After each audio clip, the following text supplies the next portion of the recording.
आज हम लोग LLP that is limited liability partnership का जितने बेसिक कॉन्सेप्ट है, जितनी फॉर्मेट्स है, जितने भी ऑब्जेक्टिव पूछ सकते हैं, जहां से हमें थ्योरी क्वेश्चन में हेल्पफुल होगा वो सब डिस्कशन कर लेंगे। अच्छा, ये टॉपिक स्टार्ट करने से पहले बता दूं मैं आप लोगों को कि इस चैप्टर में दो टाइप के क्वेश्चन है। एक फॉर्मेचुअल क्वेश्चन है जिसके फॉर्मेट्स आज हम कवर कर लेंगे। एक कन्वर्जन क्वेश्चन है आपका। और जो कन्वर्जन वाले क्वेश्चन है हमारे पीडीएफ में मेरे साथ चौथे और पांचवें क्वेश्चन के बाद के जो क्वेश्चन है वो कन्वर्जन क्वेश्चन है। और conversion question is similar to the कौन सा वाला, अमालमेशन वाला सर।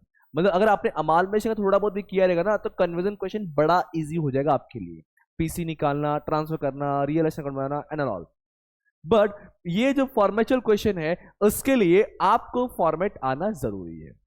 जो चैप्टर है लिमिटेड लाइबिलिटी पार्टनरशिप, ये सर कंपनी और पार्टनरशिप का कुछ फीचर्स कंपनी के, कुछ फीचर्स पार्टनरशिप के कॉम्बिनेशन बनाया गया है इस एक्ट को। तो चलिए फिर शुरू करते हैं लिमिटेड लाइबिलिटी पार्टनरशिप एक्ट को। उसको पढ़ने से पहले मैंने एक डिस्टिंग्विश लिया है पार्टनरशिप फॉर्म, कंपनी और एलएलपी के बीच में। यही स्लाइड में से आपको डैम श्योर ऑब्जेक्टिव के लिए कम से कम 2 मार्क का तो पूछेगा।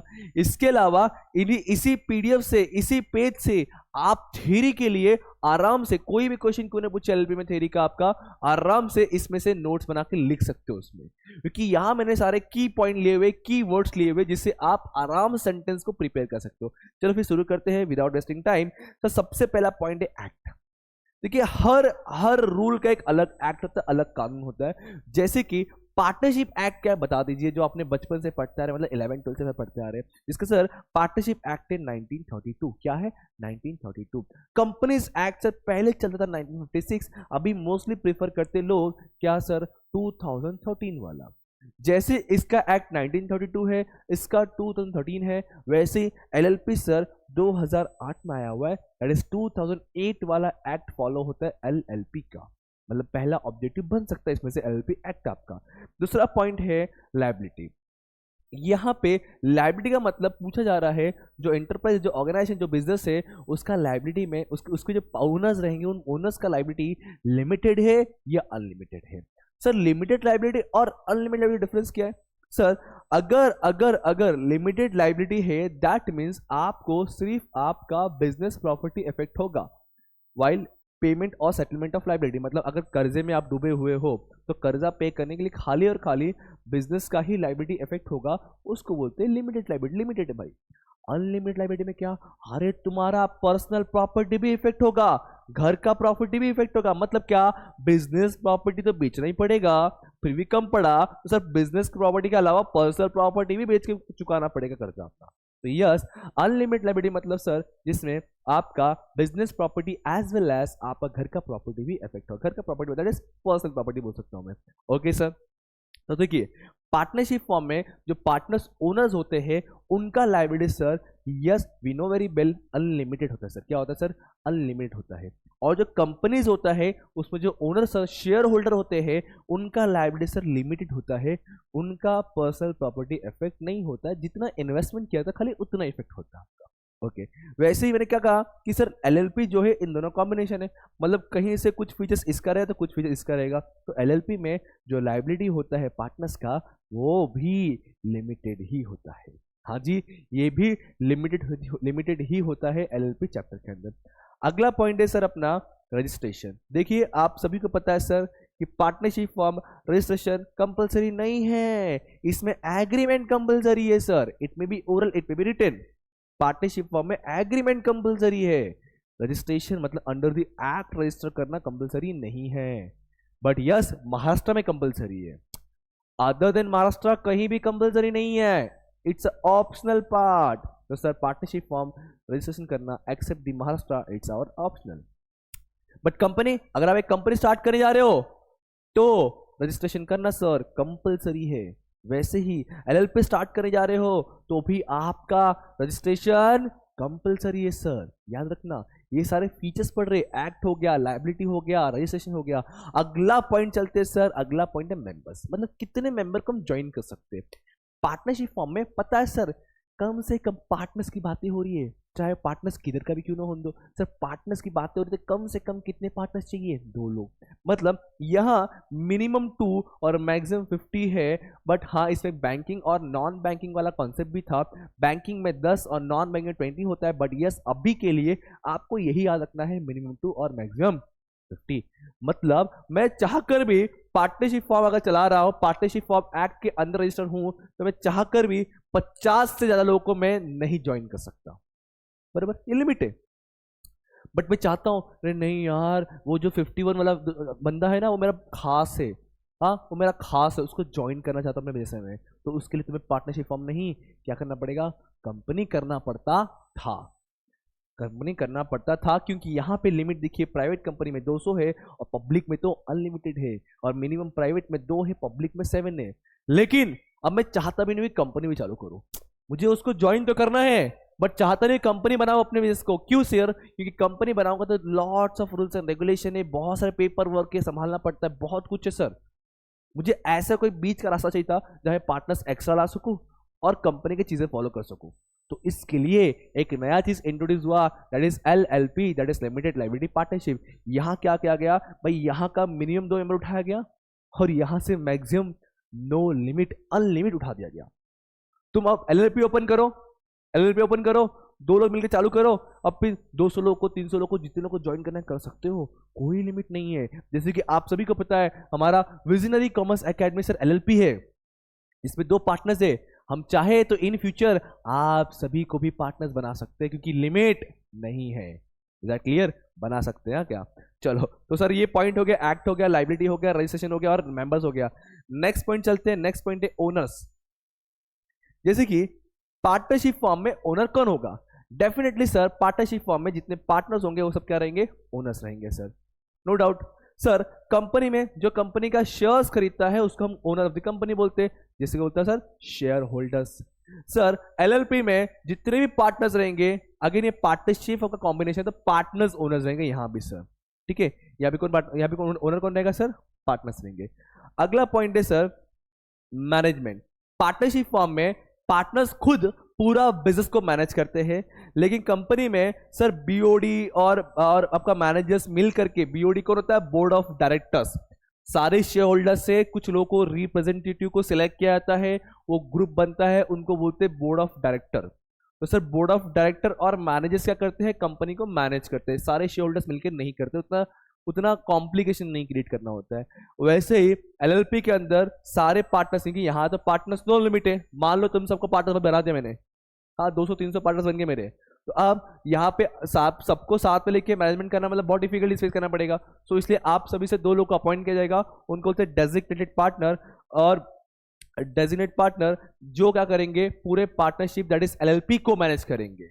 यहाँ ध्यान रखिएगा, मैनेजमेंट यहाँ पार्टनर्स करते हैं, यहाँ BOD मैनेज करते हैं, वहां पे डेजिग्नेटेड पार्टनर्स करते हैं सर। एक आखिरी पॉइंट इस पेज का, इस स्लाइड का, कन्वर्जन। मतलब क्या सर? क्या मैं पार्टनरशिप हम चला रहा हूं अगर, तो क्या मैं इसको कंपनी और LLP में कन्वर्ट कर सकता हूं क्या? पहला क्वेश्चन। दूसरा क्वेश्चन, सर मैं अगर कंपनी चला रहा हूं तो क्या कंपनी को मैं पार्टनरशिप फॉर्म में या कंपनी को LLP में कन्वर्ट कर सकता हूं क्या?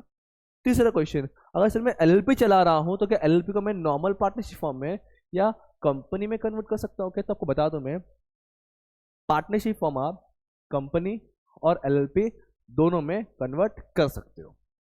अगर आप कंपनी चला रहे हो तो कंपनी को आप LLP में सिर्फ कन्वर्ट कर सकते हो, कंपनी को आप पार्टनरशिप फॉर्म में कन्वर्ट नहीं कर सकते।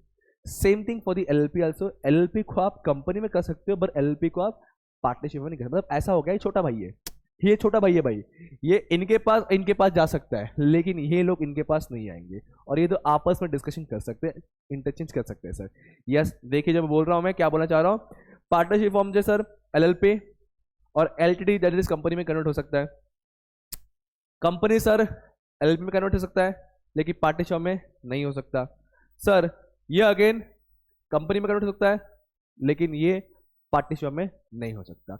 ये आपके सारे फीचर्स बोल दो, एडवांटेज बोल दो, डिसएडवांटेज बोल दो, ऑब्जेक्टिव बोल दो, जो भी क्वेश्चन पूछा, इन सारे कीवर्ड से आप आराम से आंसर को लिख सकते हो, थ्योरी वाला और ऑब्जेक्टिव यूज कर सकते हो आप। Is that clear? तो ये पेज को लिख के दिमाग में बिठा के रखिएगा, बहुत यूजफुल होने वाला आपके एग्जाम में। अच्छा, अब थोड़ा आगे बढ़ते हैं हम लोग। देखो यार, आप कोई भी फील्ड में जाओ टीवाई के बाद, आप जब कोई फील्ड में, बैंकिंग में गए या इंश्योरेंस में गए या नॉन फाइनेंस में गए या नॉर्मल कंपनी में गए, सब जगह जो बैलेंस शीट या स्टेटमेंट होगा सब जगह पे सेम होगा, अंदर कंटेंट सेम होता है, खाली जो लिखने का तरीका फॉर्मेट होता है वो अलग होता है। वैसे ही हम लोग यहाँ पे एलएलपी कर रहे हैं, तो एलएलपी का थोड़ा बैलेंस शीट थोड़ा देखने में अलग लगेगा, बट अंदर कंटेंट आपको बहुत सिमिलर दिखेगा सब जगह पे। तो अब इन शॉर्ट आप कुछ भी क्यों ना रन कर रहे हो, एट द एंड हमें यह देखना होता है कि मुझे प्रॉफिट हुआ कि लॉस हुआ, पहला चीज देखना होता है। सेकंड चीज देखना होता है कि मेरे बिजनेस का फाइनेंशियल पोजीशन क्या है। Is that clear what to say? समझा क्या बोलना चाह रहा हूं मैं? सर दो चीज इंपॉर्टेंट होता है किसी भी बिजनेस का।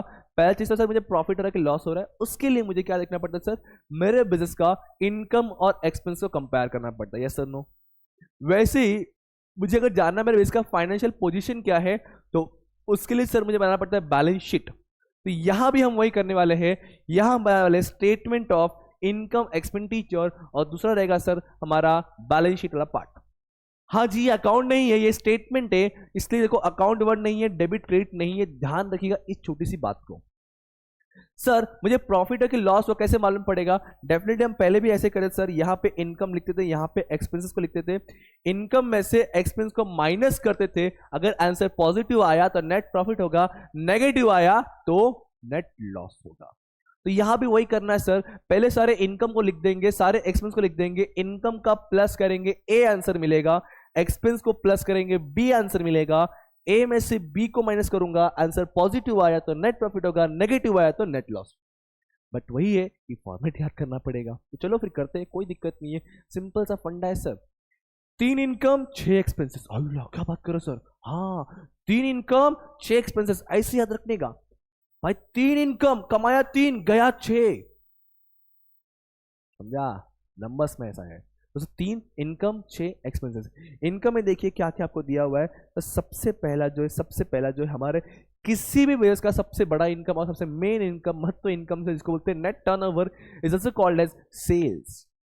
Is also called as sales. मतलब आप अपने बिजनेस में जितना भी सेल्स कमाओगे वो सब नेट टर्नओवर में आएगा। यहाँ पे नेट वर्ड क्यों दिया सर? फिर जितने भी जो भी एडजस्टमेंट होगा सब करने के बाद जो फाइनल अमाउंट आएगा उसको बोलते हैं नेट टर्नओवर। जैसे रिटर्न्स दिया है या अनरिकॉर्डेड सेल्स है, तो वो सब कुछ सॉल्व करने के बाद जो फाइनल अमाउंट आएगा वो अमाउंट आपको यहां लिखना होता है। वो सारे एडजस्टमेंट यहां नहीं करना होता है, उनके लिए अलग से वर्किंग नोट बनाएंगे, उसको नंबरिंग देंगे वर्किंग नोट को, वो नंबर आके हम यहां लिखेंगे।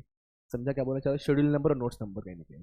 तो सर ये मेन फॉर्मेट होगा, इसमें सिर्फ मेन फाइनल अमाउंट को लिखना होता है, जितने वर्किंग नोट होता है हमें अलग से करना पड़ता है। चलिए फिर आगे बढ़ते सर।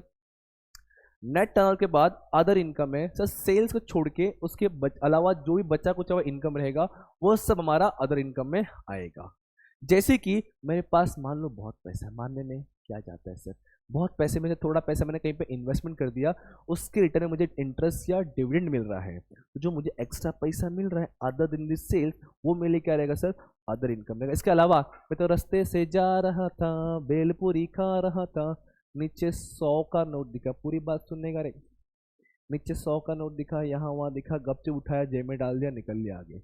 तो सर ये 100 का नोट मिला, it's not my direct income sir, it's my indirect income, one kind of income sir. Yes it's one kind of income sir, मुझे मिला है पैसा, बट ये मिसलेनियस इनकम में आ जाएगा, जो आपका अदर इनकम में रिकॉर्ड कर देंगे हम लोग। समझाने के लिए एग्जांपल ले बगा, दिल पे या दिमाग में मत लेना, जस्ट समझाने के लिए बताया मैंने कि सेल्स के अलावा अगर मुझे कहीं से कुछ पैसा आ रहा है तो उसको मैं कहाँ लिख दूंगा सर? अदर इनकम में दे दूंगा, दैट इज सेकंड हैंड में डाल दूंगा। थर्ड क्या है? Change in stock, opening stock और क्लोजिंग स्टॉक, दोनों का डिफरेंस होगा, वो चेंज इन स्टॉक में आएगा। मैं इनका इन डिटेल बताऊंगा अभी थोड़ा सा नेक्स्ट पेज में कि किसके अंदर क्या क्या पार्ट आ सकते हैं। फिलहाल खाली फॉर्मेट समझो सर। पहला आएगा इनकम, जिसमें 3 चीजें सर, पहला आता है सर टर्नओवर, दूसरा आता है सर अदर इनकम, थर्ड होता है सर चेंज इन स्टॉक। तीनों प्लस करूंगा तो ए पार्ट मुझे मिल जाएगा। आते बी पार्ट, इसमें 6 चीजें सर। सबसे पहला परचेज है, परचेस करते वक्त, गुड्स लाते वक्त जितने एक्सपेंडिचर लगेंगे, it's one kind of direct expenses, वो सारे एक्सपेंस को प्लस करेंगे तो मिल जाएगा परचेस। पर्सनल एक्सपेंस मतलब सर अपने एम्प्लॉय को हम जो भी पेमेंट कर रहे हैं उसको बोलेंगे personal expense. For example salary, wages या फिर बोनस, पीएफ कंट्रीब्यूशन, तो ये सारे एक्सपेंस जो हम अपने एम्प्लॉय स्टाफ को पे करेंगे वो सारे चीजें आपका पर्सनल एक्सपेंस के अंदर आएगा। तीसरा ऑफिस एडमिन, ऑफिस में लगने वाले खर्च जैसे कि प्रिंटिंग एंड स्टेशनरी एग्जांपल के तौर पे।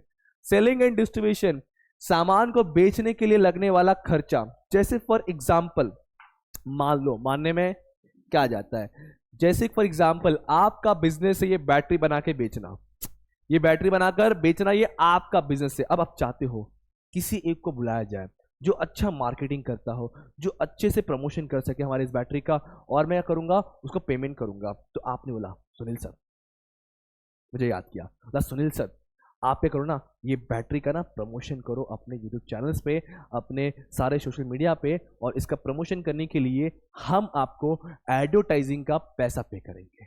बोला वाह, पैसा पैसा पैसा, मुझे खाली एक ही वर्ड सुनाई दिया, क्या, पैसा, पैसा पे करेंगे, पैसा पे करेंगे, पैसा पे करेंगे। बोला हाँ ठीक है, मैंने बोला हाँ ठीक है, क्या बोल रहा है बोलो। बोला सर आप बस इसका प्रमोशन करो।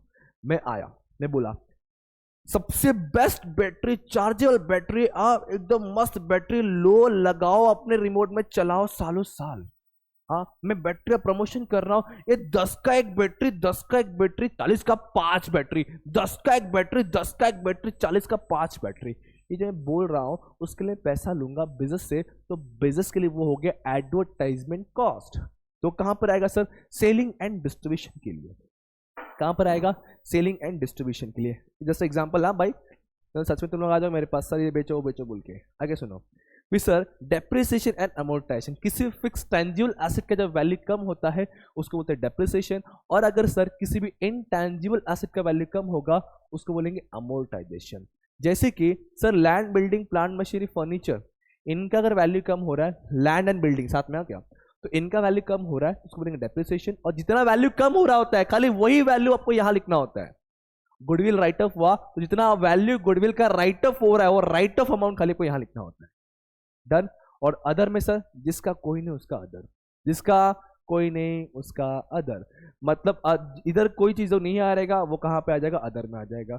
जब 6 के 6 प्लस कर दोगे तो टोटल एक्सपेंस मिल जाएगा, टोटल इनकम मिला रहेगा, इनकम में से एक्सपेंस को माइनस करना, पॉजिटिव आंसर तो प्रॉफिट, नेगेटिव आंसर तो लॉस। Is that clear? हमने पहला फॉर्मेट कंप्लीट कर लिया है भाई, हमने पहला फॉर्मेट कंप्लीट कर लिया है। मैं सेकंड टाइम रिकॉर्ड कर, को पता है फर्स्ट टाइम जब रिकॉर्ड किया तो भाई लाइट चले गया, वीडियो उड़ गया।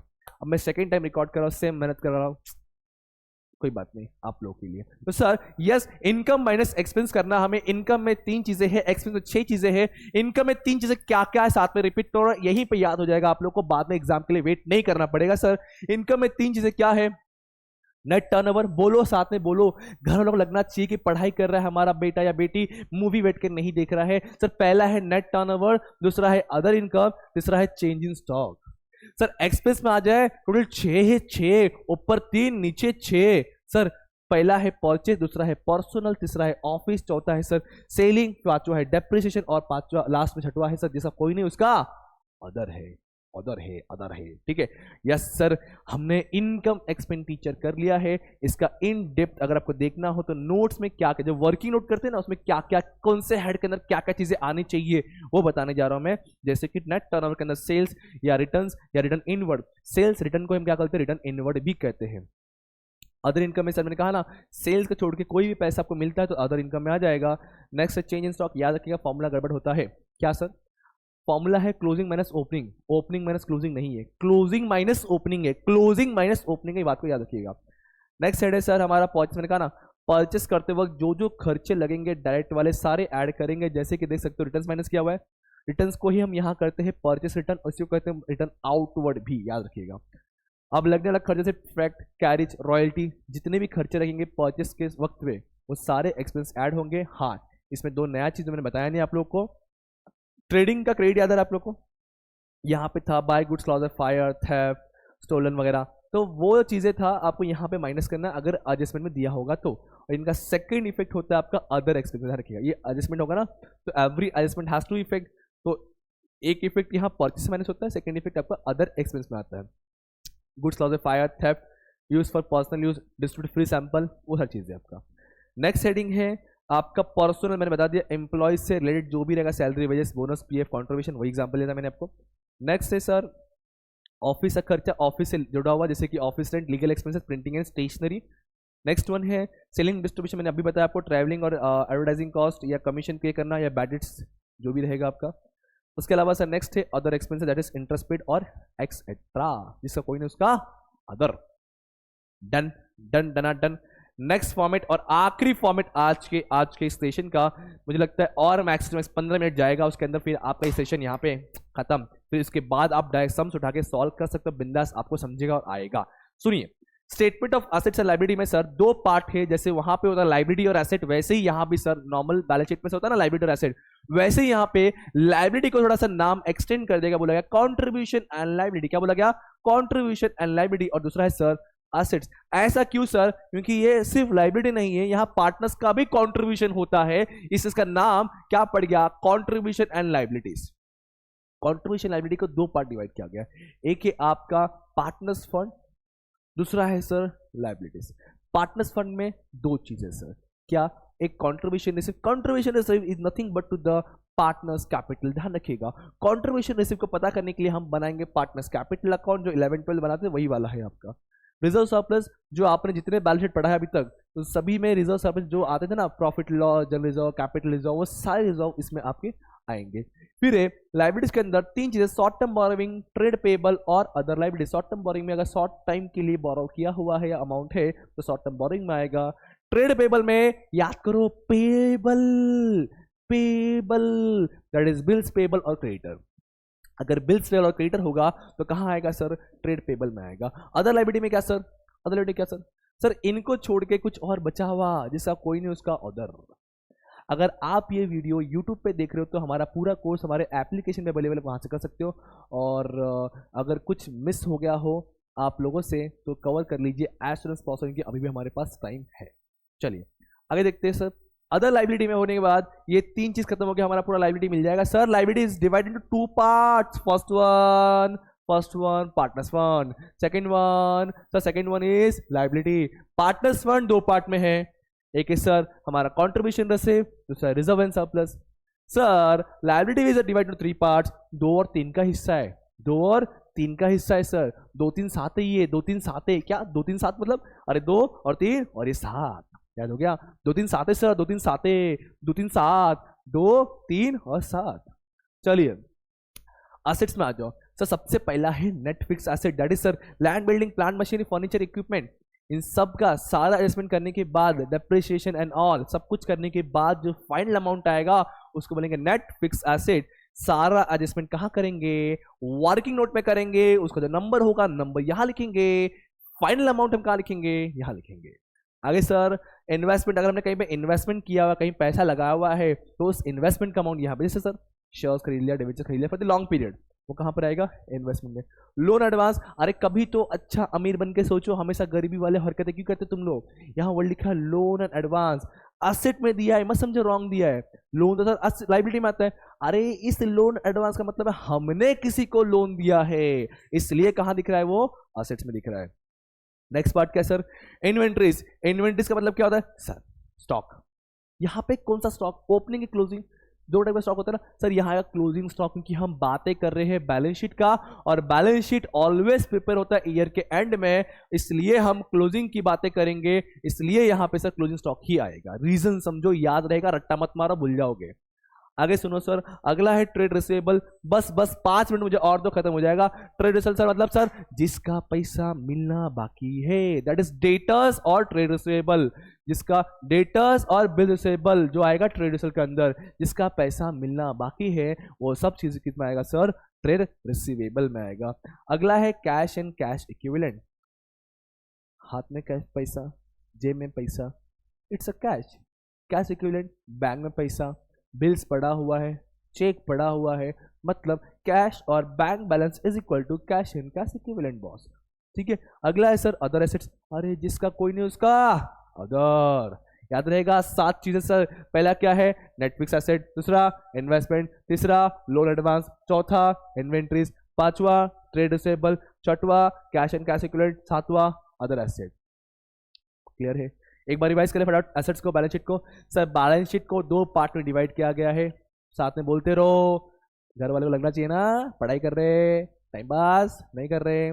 सर बैलेंस शीट को 2 बार डिवाइड किया गया है। पहला है बोलो क्या है sir? Contribution and liability. Second है एसेट्स 1, 2 3 7, 2 3 7। तो सर दो क्या है, कॉन्ट्रीब्यूशन लाइबिलिटी डिवाइड किया गया दो पार्ट में अभी वापस से। एक है सर पार्टनर्स फंड, दूसरा लाइबिलिटी। पार्टनर्स फंड में क्या सर, एक है sir contribution receive reserve surplus. फिर सर लाइबिलिटी में बोलते रहो, क्या लाइबिलिटी में है, शॉर्ट टर्म बोरोविंग, दूसरा क्या है ट्रेड पेबल, तीसरा क्या है अदर लाइबिलिटी।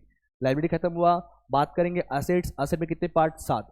पहला सर नेट फिक्स असेट है, दूसरा सर इन्वेस्टमेंट है, तीसरा सर लोन एंड एडवांस है, चौथा क्या है इन्वेंट्रीज है, पांचवा क्या है ट्रेड रिसेबल है, छठवा क्या है कैश इन कैश इक्विवेलेंट है, सातवां क्या है ऑर्डर, जिसका कोई नहीं उसका ऑर्डर। अरे खत्म बैलेंस शीट। लेकिन फिर भी मैं आपको थोड़ा सा इन डेप्थ में, और सबसे most important thing partners capital, सुनो यहाँ पे प्लीज ध्यान देना, यही इंपॉर्टेंट है। जो हमने बचपन में पढ़ा है सर, जो भूल चुके वही करना होता है। क्या सर, देखिए पार्टनर्स कैपिटल कहो या पार्टनर्स का फंड कहो, वो सब सर लाइबिलिटी के हिस्से होते हैं। लाइबिलिटी मतलब क्रेडिट बैलेंस होता है, इसलिए ओपनिंग क्रेडिट साइड होगा। फर्स्ट थिंग, पार्टनर्स को हम कुछ भी पे करने वाले हैं, मतलब पार्टनर से अगर फंड इंक्रीज हो रहा है कोई भी रीजन से, तो सारे रीजन क्रेडिट में ही आता है। जैसे कि इंटरेस्ट दिया, सैलरी दिया, कमीशन दिया, तो वो सब कहां पर आएगा सर, क्रेडिट में। जैसे कि नेट प्रॉफिट हुआ, ट्रांसफर इधर ही हो गया आपका। अब इनके वाइसे वर्सा अपोजिट सब इधर आएगा। जैसे कि सर पार्टनर से कुछ निकाल लिया, पार्टनर्स ने बिजनेस से कैश या गुड्स लेकर या for the personal use, that is drawing, debit में आ गया। नेट लॉस हुआ, यहाँ पे आ गया। आप चाहे एंट्री के थ्रू समझो इसको या ऐसे बाहर करो, दोनों समझेगा, दोनों जमेगा आपके लिए, ठीक है। चलिए, और एट द एंड ये पूरा हम प्लस करेंगे, इसमें इसको माइनस करेंगे, जो बचेगा बैलेंस शीट ही मिलेगा। दो पार्टनर्स होगा तो दो कॉलम बनेगा, 2 बार क्लोजिंग होगा। अगर 3 पार्टनर तो 3 बार, सिंगल तो हो ही नहीं सकता ना, क्या मूर्ख है। हाँ सुनो, ओके। तो सर ये जो बैलेंस मिलेगा, इन अगर मान लो 2 पार्टनर है, दोनों बैलेंस मिलेगा, दोनों बैलेंस को प्लस करोगे, प्लस करके जो भी अमाउंट आएगा वो आपको लिखना रहेगा यहाँ पे कॉन्ट्रीब्यूशन रिसीट में, सॉरी यहाँ पे लिखना है और यहाँ पे नंबरिंग करना है आपको। क्लियर है। अगला हेड है सर शॉर्ट टर्म बोरिंग, इसमें बैंक ओवरड्राफ्ट बहुत बार पूछा जाता है, याद रखिएगा। फिर है सर ट्रेड पेबल, इसमें बिल्स पेबल, क्रेडिटर्स और आउटस्टैंडिंग एक्सपेंसेस। मैंने वो हेड लिखा जिस हेड में कंफ्यूजन होता है, बाकी सब तो नॉर्मल है, समझ सकते हैं आप। सम्स करोगे ज्यादा क्लियर होगा। ये वीडियो के बाद आप डायरेक्ट सम्स कीजिए, समझेगा, आपको कोई दिक्कत नहीं है। अदर लाइबिलिटीज में सर प्री रिसीव इनकम और शॉर्ट टर्म लोन। मतलब प्री रिसीव इनकम मतलब क्या, मैंने पहले ही पैसा ले लिया आप लोगों से, मैंने पहले ही पैसा ले लिया, काम नहीं किया, तो that is pre receive income, जो मेरी लाइबिलिटी रहेगा, क्योंकि मेरा पैसा नहीं, किसी और का पैसा मेरे पास पड़ा हुआ है। फिक्स एसेट, जो भी एसेट रहेगा उसको डेप्रिसिएशन माइनस कर देंगे हम लोग, या फिर कुछ और एडजस्टमेंट होगा तो एडजस्टमेंट को सॉल्व कर देंगे हम लोग। अगला हेड है सर इन्वेस्टमेंट, बता दिया मैंने पहले, शेयर्स डिवेंचर कहीं भी इन्वेस्टमेंट किया हो तो। लोन एडवांस, हमने किसी को लोन दिया, हमने किसी को एडवांस, जैसे कि प्रीपेड करते हैं हम लोग, तो वो सारे लोन एंड एडवांस में आ जाएगा आपका। फिर इसका सर इन्वेंट्रीज में क्लोजिंग स्टॉक मैंने बता दिया आपको। तो ये सारे हेड्स थे, सारे हमने चीज़ें खत्म कर दिया है। होप सो कि पूरा फॉर्मेट हमें समझा रहेगा। अगर समझा तो फटाफट वीडियो को कर दीजिए लाइक, और अपने नोट में लिख दीजिए फटाफट सब चीज़ों को, और रट के रखिए, पढ़ के रखिए, कि अगला सम करना है बहुत जल्दी। आगे बढ़ते रहिए, पांडा सबको याद करते रहिए। तब तक के लिए thank you so much, bye bye, जय हिंद दोस्तों।